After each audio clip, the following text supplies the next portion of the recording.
Hi, welcome back to Gluten-Free and Me. It's Jen. And today I wanted to whip out a very quick pizza recipe. This one has a little bit more fiber and protein. You know, I like to eat with a little bit more of a purpose. If I'm gonna enjoy pizza, I want guilt-free pizza. We're gonna start off with our 1 cup of warm water, tablespoon of sugar, and 2 tablespoons of yeast. And we'll let that sit. This recipe, I have 2 whole large eggs and 2 egg whites. 3 tablespoons of olive oil. And 3. 1/2 cup of millet and 1/2 cup of amaranth. 2 cups of tapioca. I want you to see during these recipes, and this is what I like for you guys to do when you're cooking in your own kitchen, because it's your kitchen. If you have most of the ingredients in something, I want you to start playing around and tweaking so that you just, if you have a craving for something, that you just don't stop because you don't have 1/2 cup of amaranth. Heck, if you had sorghum, use sorghum. This alternative of flour recipe is so much fun because I play around with all the different tastes, and sometimes you're like, oh my goodness, that was way too much of that one flour. It gave it a bitter taste. So this is playing around, and well, let me just put more sauce on it and cheese. I'll be honest with you. So then we're gonna move on. We have 1/2 cup of brown rice flour. We have 1 teaspoon of salt and 3.5 teaspoons of xanthan gum. So one of the biggest reasons why I do these videos is to help you guys feel comfortable in your kitchen. One of the hardest things to do is mess around with a recipe when we don't know how to bake gluten-free. But I want you to feel comfortable in your kitchen because it's your kitchen, okay? And as long as you cook the items well, all right, so something might taste bad, put more sugar on it, more sauce on it. I'm just joking, but you can use the items. We're not gonna go so far off recipes. So this recipe I have used for years, ever since I started eating more of an anti-inflammatory diet. Backing on this, I couldn't find my white rice flour, but I did find it now. And that's usually what I use for the surface to roll out. I don't need a lot of it for this recipe. But because I couldn't find this, I did create a 1/2 mixture of brown rice and sorghum flour to use on the surface. And because I like to just experiment, and you guys can see what experimenting is like, this is what I'm going to use for the surface. We have our yeast mixture, which is risen beautifully. And we have our ingredients that we compiled earlier. We're gonna put it on high until it looks nice and evenly mixed. Let me stop it and show you what I've got. I'm about a minute in. And I love this recipe. Look at that dough. It's already separated from the side. Now, this is perfect, but I'd like to still mix it just a little bit more, make it a little gummier, and just make sure it's well mixed. So I'm gonna go for maybe a minute more. 3 minutes is usually the average, but this is looking really good. Look at what a beautiful, clean dough that is. Love it. Set them aside away from your sink. Been there. Like I said, I don't need a lot of this flour on my surface, and I'm gonna show you, I practice what I preach in experimenting. You definitely, like I said, won't go wrong with using white rice flour on the surface. It's gonna knead it a little bit. I really do not need that flour. It's so beautiful. And you know, you can feel it really good when it's like bounces back a little bit. I don't know, I mean, I'm just a regular home baker, but this sure does look good to me, so I'm going to use this. So now I'm paper on a round pizza tray and also a rectangular one. And whenever I make this particular recipe for my husband, he asks me to do it extra thin. It makes him feel better on his low carb diets when I make it really, really thin. So we're gonna do the round one, really, really thin.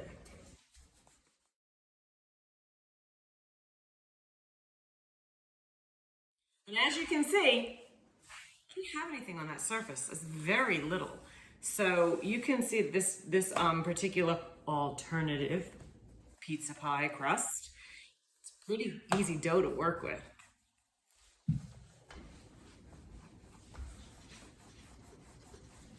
Now, when you go really paper thin, that's when you're gonna want to make sure you have something underneath. Just in case. It's looking pretty good, but I wanna flip it over. And so, just in case again, just a little dusting. Still not thin enough for him.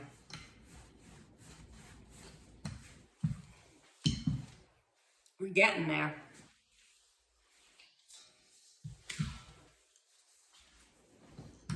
We joke around that his pizza crust sometimes looks like a tortilla chip.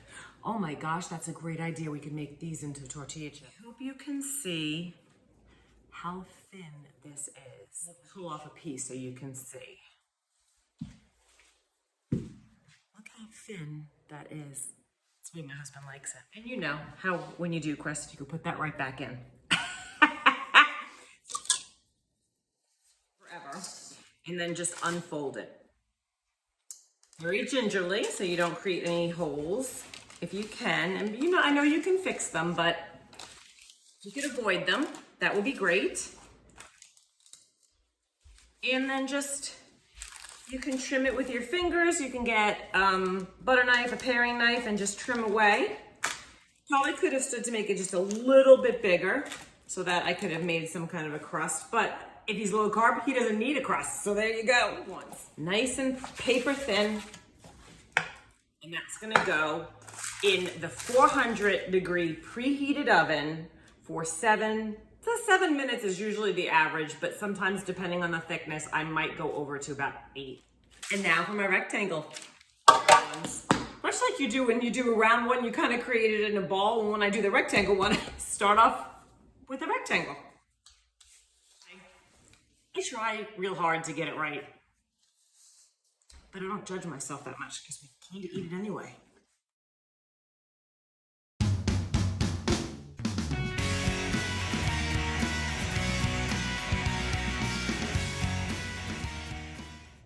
And I feel real comfortable at this stage to add, if I need to make some crust. So let's get to it and I'll show you that.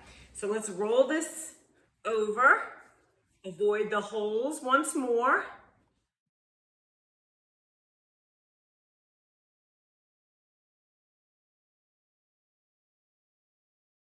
And then unroll it.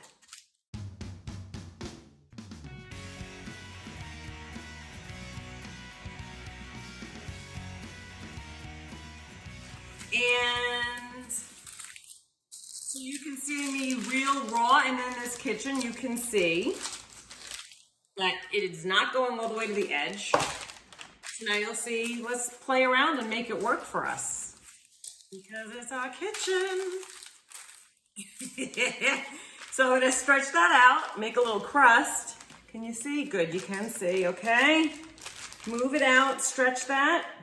Push it out so I have crust on all sides, and I roll it over just a little bit, make it kind of cute, you know, and just kind of roll and roll. And pull off the excessive dough and then roll it back. Make it look as cute as possible.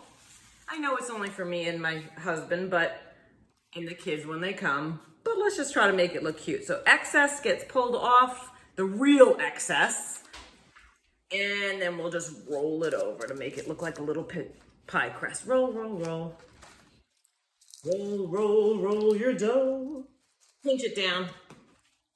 Make it cute. I'm gonna cover that with sauce and cheese. Is it gorgeous? Am I gonna sell it in the store? Well, probably not, but you're gonna eat it tonight. What I'm gonna do while the oven preheats is I'm actually gonna let them sit there and just rest for a minute. You can let them rise if you want to. We've done that before. We've done every which way. We've done it throwing it right in the oven. We've done rising, because we have the yeast rise and then you have the dough rise and you can roll it out and have it rise again. Literally, you can try it any which way. Usually in my kitchen, I'm pressed for time, so I throw them in the oven. But today I have some time, so why don't we let it sit there for like a half hour? So let's do that. And remember we were joking around about the tortillas. Let's use this extra dough and see if we can make like some cute little chip with it. Oh my gosh, I love experimenting. Let's do it. Nice and thin like my husband's crust. A small little tray. Wafer thin. Ooh, this guy's hard to pick up. He's so thin. Okay, we've got a little bit of a hole, but that's okay.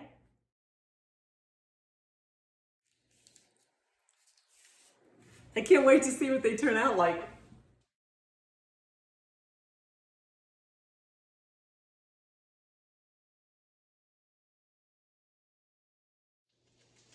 Letting these beauties rest. These crusts came out perfect. This is the thin crust. And can I help you, please? Let's do the few pieces of pepperoni on there. Let's make this pie interesting with his veggies and some meat. I had some canned mushrooms and some canned artichoke heart. On top I have these hot banana peppers. I'll surprise him with some of those. So we have this mozzarella and we're gonna put this all over. And a little bit of his favorite, which is Romano.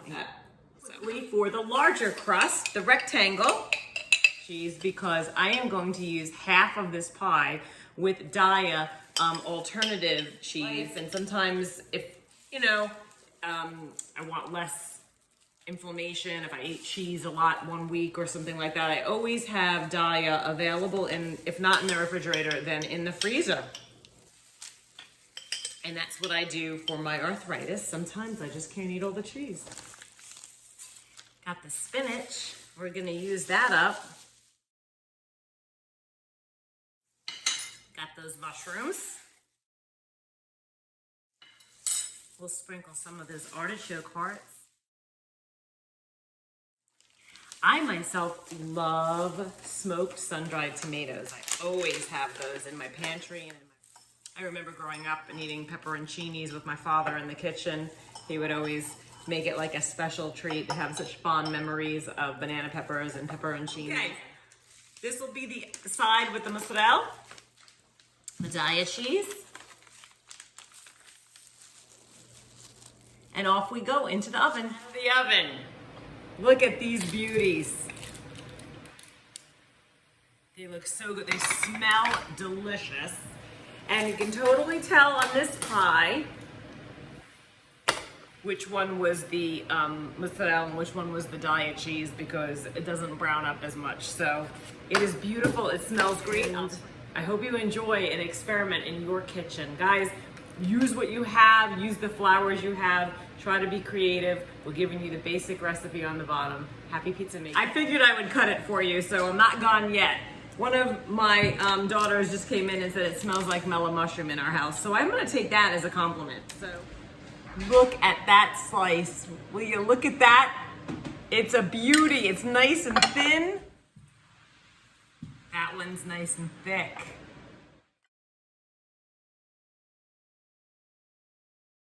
Perfect.